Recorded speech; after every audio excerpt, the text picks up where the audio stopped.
What's going on, y'all? What it is. So let's go ahead and slide on these topics. And the first thing I want to discuss is this situation that transpired between Al B. Sure, his son Quincy, and Kimora Lee Simmons. Now, we know that Kimora and Kim Porter's relationship date back all the way to the 90s. They were BFFs. Now, yesterday I did a video, and one of the segments I talked about the fact that Al kind of went after his son Quincy in the comments of his initial post where he paid tribute to Kim Porter's passing. Now, what seemed to tick Al off is the fact that somebody dropped down in the comments and got a little spicy because in the initial tribute that Al made on Instagram, he mentioned his son Quincy, and somebody got smart in the comments and asked Al, did Quincy unblock him? And so Al went off and said, well, the real question is, why is Quincy still following a man that he knows put paws on his own mother? Now, what I didn't know, but I should have suspected it, that Quincy actually paid tribute to his own mom on his own Instagram page, and he was being shady, right? You can look at the video and tell that he was being shady from the start, and I believe that when Al B. Sure was asked that question about his son unblocking him, that is what prompted that harsh response in regards to him going at his son for not believing that Diddy put paws on his mom. Now, Kimora is in the comments of Quincy's post as he gave tribute to his mother, and she saw that Al was in the comments as well, and she saw that Al lied about something, and with the quickness, Kimora jumped in those comments so damn fast to check Al. I want you guys to check out this clip, and I'll be back. Y'all, why is it getting messy between Quincy and his daddy? So a couple days ago, right, Quincy posted this photo of him and his mother, Kim Porter, and said, here's a rare photo of me with my mom and dad. Love and miss you every day, meaning his mom. Now, clearly there's no father in the picture, but here's his father, Al B. Sure, and him and Quincy have always kind of had like an up and down relationship his whole life. And up and down meaning, I don't think Quincy's ever denied Al B. Sure being his father, but he's always considered Diddy his father, and that's another story for the day. However, on Al B. Sure's Instagram, he made some type of post about Kim Porter, and someone commented, oh, you are nice. Did you see the shade that your son threw at you yesterday? And he responded, it wasn't shade. His father was the one taking the photo of him and Kimberly. Then he responded to another comment, basically saying the same thing, but just more in detail about how the picture came about, whatever. But that's not the real tea. The real tea is Kimora came in and commented on the shade room and said, Al, with all respect, you were definitely not the one taking that picture. That is not true. Let's keep it real. No need to conflate lies for the public. And if you know, Kim and Kimora bestie, and like way back bestie. In my opinion, I feel like Al B be knowing what he be doing, but as always, talk in the comments. Alright, so you guys just saw and heard all of that, and I have to tell you, I was completely shocked that Kimora actually dropped down in the comments and checked Al. She's normally quiet, she goes along about her business, she's never into a lot of mess, and she's been quiet as it pertains to the passing of Kim Porter and this whole entire Diddy situation. Now, I did see a lot of people respond to that post, and they posed the question, if Al can lie about a simple picture that he has supposedly taken but didn't take the picture, what else could Al lie about? Now, I do wonder if Al will clap back at Kimora and ask her, if you're really Kim Porter's BFF, why are you sitting on information that could put Diddy away forever? Why haven't you came out or turned anything over yet to the feds, because you know that you have the vital information and you are the key to slamming the door in Diddy's face? What's up? What you gonna do? But anyway, let's move along, because there was some information that was found in Diddy's possession, allegedly in jail, that points the finger to the fact that he might have been talking to his former artist, Kalina Harper of Dirty Money, to basically go out there and deny all of the accusations that have been stacked against him. Now, Dawn Richard, who's a part of Dirty Money as well, she came out and sued Diddy and talked about her experiences, but Kalina actually came out and said that she'd never seen Diddy do any of that stuff, and Kalina also talked negatively about Cassie as well. So I want you guys to check out these clips, and I'll be back. Diddy ain't never getting out. He's royally f***ed himself completely. Investigators allegedly found a note in Diddy's cell indicating that he paid a woman to issue a public statement on his behalf on September 13th.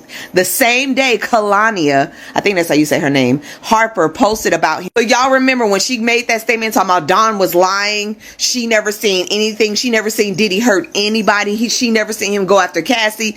She made that statement on September 13th. That's recall because that's blunt. That's how I felt. And you don't gotta say this. You know, we gotta be clear because we want to be clear about everybody. We want to make sure we're good. And I'm gonna stand on business. I didn't see that. In every video you see us in, Dawn didn't look scared. Did you see she look scared to you? Look at the video you just looked at. Look scared. She about to be in some shit too. I just thought about that because she's lying and she's gonna be called as a witness now. On top of that, Diddy's has been using his children to change the narrative in the public. Come to find out, he used inmates' phones 8 times to make phone calls to third parties to talk to other witnesses in attempt to blackmail them. Baby, this ain't what guilty people do. I know a lot of people are thinking like, damn, he doing all of this and y'all think he's still innocent? Uncle Luke put that whole statement out talking about they're attacking black men. I'm getting tired of this narrative, y'all. The man is literally witness tampering from behind bars. He's paying off people. You don't do that shit if you're innocent. And as far as this man getting bail, that man ain't never getting bail. After this, he didn't royally himself. He might as well get used to making music from behind bars, because I don't think he's getting out, and I don't think he's gonna win his case. Somebody that I wanted to be like, Cassie. Love her to death, naive, like getting high. She likes partying. She liked that. What was the thing? Speaking of the after party. Don't talk about no baby oil, man. Like, I still use baby oil. Y'all need to get into it. I saw Cassie grow up from a little girl that was willing to, like, give everybody, lap dances, basically. And get drunk and just have a good, like, model time. What's your relationship like with Dawn? I don't with Dawn like that. Alright, so you guys just saw and heard all of that. Now, if Diddy paid Kalina to go out here on tour to speak positive on his behalf, that was a careless and reckless move. He should have known better. He's in a federal jail, and they're going to dot their I's and cross their T's to make sure that he's abiding by the rules. Now, if you guys can remember, a couple of weeks ago, I reported that the feds actually raided that particular jail that Diddy is supposed to be housed in, but at that particular time, they said it had nothing to do with Diddy. I'm starting to feel that that was a lie and it had everything to do with Diddy. Because when they first reported the aftermath of the feds running up into the MDC in Brooklyn and shaking it down and finding so many electronic devices and also contraband, I just think it took them a couple of weeks to 3 weeks to vet the process, and they eventually tied Diddy to using those other inmates' phones, the phones that they're not supposed to have in the first place. So if Kalina agreed to do this for Diddy and got paid for it, it just goes to show that all money ain't good money, and she should have stayed far away from this Diddy drama, because at the end of the day, she's going to have some tough questions to answer. And if you just take a step back and just peep the irony of Kalina's former group name, Dirty Money, this is exactly what she allegedly did, was accept some dirty money. So congratulations, you exceeded your expectations. But anyway, let's move along to the final segment of today, and I want to talk about this story of this young lady that's coming out and she's trying to tie Gene to a situation that she went through involving SA. Now, it's unclear in my estimation where she is coming from. I guess she's saying that Gene had something to do with it, or Gene helped facilitate it, or something in regards to that.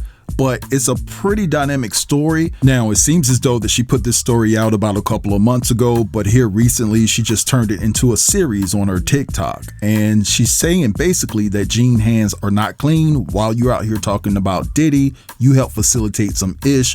That's what I'm getting from it, okay? Now, I don't know this to be true because I wasn't there, and Gene has a right to respond.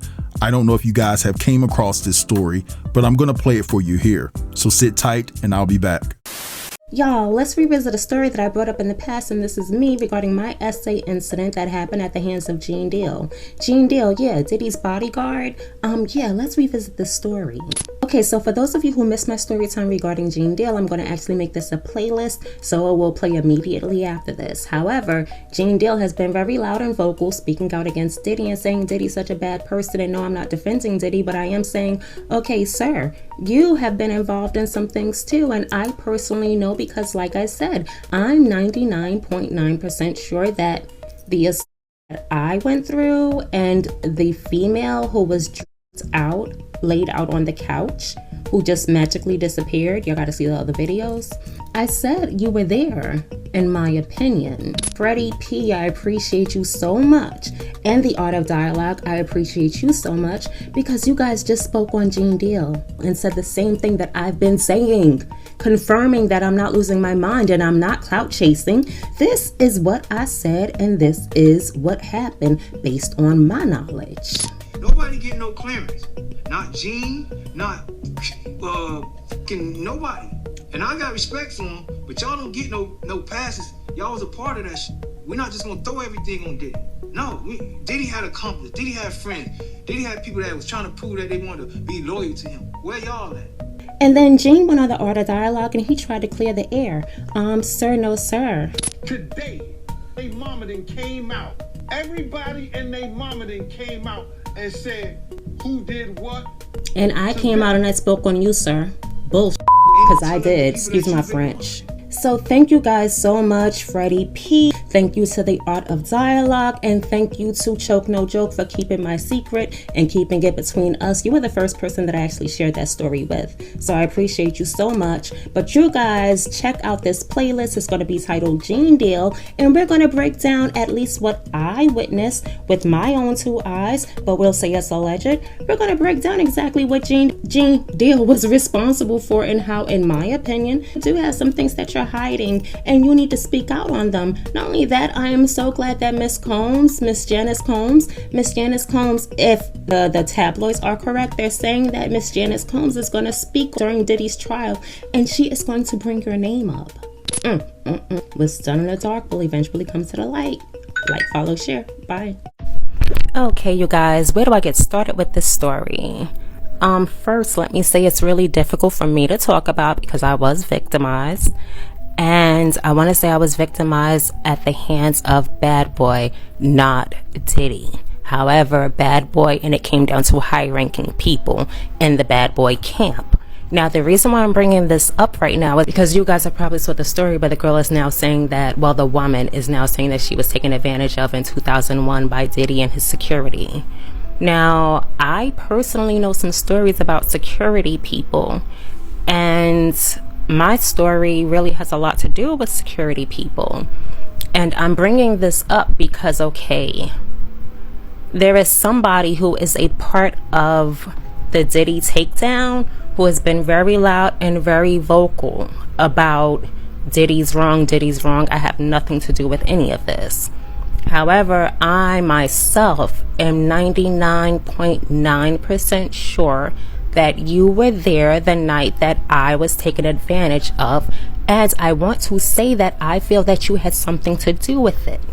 Now, there was another woman who was there as well, and sadly, I would love to know what happened to her because she was laid out. I don't know what she drank. I don't know what was put inside of her drink. Now, just briefly into the story. Go into Justin's, and when you go into Justin's, this is in New York, you look to your right and you look to your right, and there is a sitting area, like a lounge area. This woman was laid out, completely just knocked out. I didn't know what was going on with this woman. I, of course, was concerned. I decided that I wanted to get involved, and I'm trying to take care of her because there were men surrounding her like freaking vultures, all Bad Boy people surrounding her like freaking vultures. I'm like, what the hell? I go and I'm trying to tend to her needs and trying to figure out what's going on. While I'm trying to tend to her needs, some weird shit happened to me that took me away from taking care of this woman and trying to figure out what was going on with her. Okay, when I got pulled away, when I came back to the scene, everybody was gone. Now, everybody, like I said, it was a bunch of Bad Boy people there. I'm not sure who they were, but it was a group of men just like vultures around this woman. What I do remember, though, and what sticks out to me very clearly is there was security there. There was security there, and why this sticks out to me is because I remember I was sitting, those who've been to Justin's, you know what I'm talking about. I was sitting in that window area. As soon as you walk in, there's like a little window sitting area. We could just be like on the low. I'm sitting there, and Diddy's security is up there too with me. Not talking to me, not engaging. They would just happen to be there. Diddy's security, I am 99.999% sure, included Gene Deal. It was 2 security, definitely. I want to say maybe 3, but there were definitely 2 security there. And Gene, your face sticks out to me like a sore thumb. If I'm wrong, I'm wrong. I have no problem saying I'm wrong. However, I do know that I was taken advantage of that night. And I would love to know what happened to that woman. Okay, so today is going to be a complete story time. I'm going to pick up from the story that I just started yesterday. Let's get into it. Now, where we left off yesterday is it was complete commotion in front of Justin's, the front area. Complete commotion, and this lady is laid out on this couch. Once I got back to the scene, everybody was gone. It was as if it was like the Twilight Zone, as if nothing ever happened. It was crazy. Okay, so I didn't mention yesterday, but I was working for Justice at that time. That's why I was there. I was actually working the party that took place that night. Okay, so now I'm going to leave because obviously everything is all cleaned up. Everything's done. I'm going to leave. When I'm going to leave, I go to get my purse. My purse ended up getting stolen, y'all. I'm living in New York City. It is the middle of the night. It's after a club. So I want to say it was around 2, maybe 3 o'clock in the morning, maybe later. Okay, I have no house keys. I have no car keys. I have no money. How the hell am I going to get from Justin's? This is weird. It's interesting. Do you guys remember those court documents regarding the Diddy indictment when it's saying high-ranking individuals? Yeah, well, the VP of Justice at that time, hi Dre. The VP of Justice at that time, he was at the location and he said, okay, very nicely, he's the knight in shining armor. He's going to take me home. I can go home with him for the night. I'm kind of, my back is against the wall, literally. So I'm like, okay, what else can I do at this time? So of course I went home with him. Now looking back at it, like I said, I think this was all a setup, and I can't even believe I was so young and dumb and naive. I mean, I was super freaking young, y'all. So young, dumb, and naive, I wasn't even peeping game. But okay, and I should have called the cops and made a report about the fact that my purse was stolen. Didn't do that either. I just let the older man lead me and let me into some mess. Okay, so now I go home with this individual. He lived in Harlem on the west side. Tell me I'm lying. He lived inside of a townhouse. It was a nice townhouse, but tell me I'm lying. I go home with this individual. Okay, the night was... Y'all already know what took place that night, and I would never have been there if I was not put in that predicament that I was put in. However, I wake up in the morning from this individual's home, and guess what, y'all? My purse suddenly shows back up at Justin's.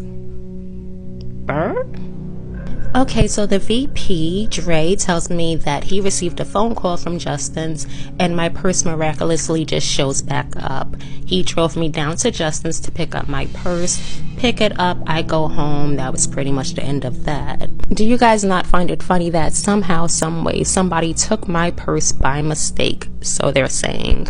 My purse miraculously pops back up. I'm not sure if my purse was even taken now, knowing what I know. Was my purse taken because they wanted my identification and all of my personal information? But that makes no sense because I already worked for Justin, so they already had all of my information. No, they took my purse because they didn't want me to go home. I was set up. It was a freaking setup. Now that I look at it, it was a freaking setup.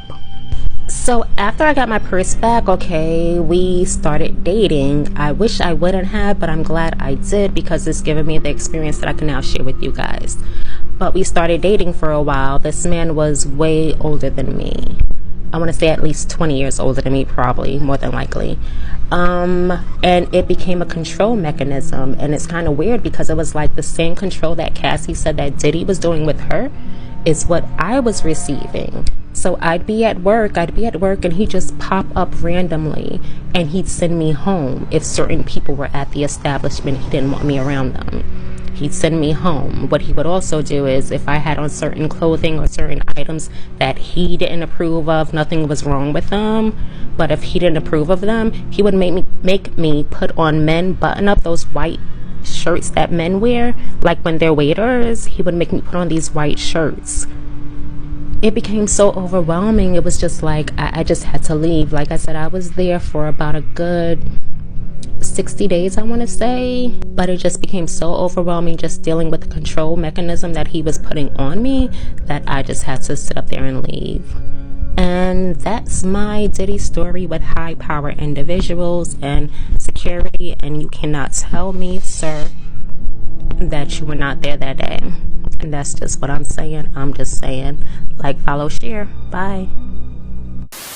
All right, so you guys just saw and heard that. Now, you know, of course, people were in the comments, and this person, Sean J, says, you should have taken out a lawsuit against him. Now it seems you're working on behalf of Diddy to discredit the bodyguard or simply for views. Perception is everything. And then she responds and says, I've spoken to lawyers, trust 100. Now, the one thing that was a little off-putting for me is the fact that when she said in the first video that I played that, in my opinion, you were there. What the hell does that mean? Either he was there or not. You know what I'm saying? But listen, I don't know. This is all alleged information because I'm just repeating what she's saying, showing you guys what her complaint was as it pertains to Diddy's security.